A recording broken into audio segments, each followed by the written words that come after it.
ಮಕ್ಕಳಾಗೋದಿಲ್ಲ ಅಂತ ಕಷ್ಟಪಟ್ಟು ಮಂತ್ರಾಕ್ಷತೆಗೆ ನಮ್ಮ ಹತ್ರ ಬರ್ತಾರೆ.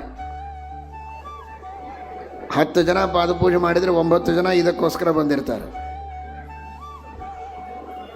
ಇಷ್ಟು ಪ್ರತಿಶತ 90 ಜನರಿಗೆ ಮಕ್ಕಳ ಸಮಸ್ಯೆ, ನೌಕರಿಯ ಸಮಸ್ಯೆ, ಇನ್ನೇನೇನೋ ಸಮಸ್ಯೆಗಳಿವೆ. ನಿಮ್ಮ ತಂದೆ ತಾಯಿಗಳನ್ನು, ಅತ್ತೆ ಮಾವಂದರನ್ನು ಪ್ರೀತಿ ಆದರ ಗೌರವಗಳಿಂದ ನೀವು ನೋಡಿಕೊಳ್ಳಿ. ಆಮೇಲೆ ನೀವು ಯಾವ ಮಂತ್ರಾಕ್ಷತೆಯೂ ಬೇಡ, ನಿಮಗೆ ಏನೂ ಬೇಡ, ಸುಖವಾಗಿರ್ತೀರ, ಒಳ್ಳೆಯ ಮಕ್ಕಳಾಗ್ತಾರೆ, ಎಲ್ಲವೂ ಚೆನ್ನಾಗಿರ್ತದೆ. ತಂದೆ ತಾಯಿಗಳಲ್ಲಿ ದೇವರಿದ್ದಾನೆ, ಅತ್ತೆ ಮಾವಂದರಲ್ಲಿ ದೇವರಿದ್ದಾನೆ. ಮತ್ತು ಸೈಮಲ್ಟೇನಿಯಸ್ಲಿ ಅತ್ತೆ ಮಾವಂದಿರು ತಂದೆ ತಾಯಿನೂ ಚೆನ್ನಾಗಿ ತಿಳ್ಕೊಳ್ರಿ.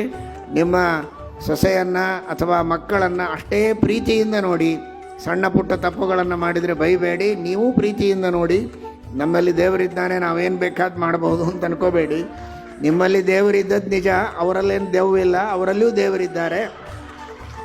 ಪರಸ್ಪರವಾಗಿ ಇಬ್ಬರೂ ಪ್ರೀತಿಯಿಂದ ಇದ್ದು ಅವಿಭಕ್ತ ಕುಟುಂಬವನ್ನು ಚೆನ್ನಾಗಿ ಪರಿಪಾಲನೆ ಮಾಡಿದರೆ ಅದೇ ನಿಜವಾದ ಭಾಗವತ, ಅದೇ ನಿಜವಾದ ಮಹಾಭಾರತ. ಜೈ ಶ್ರೀರಾಮ್.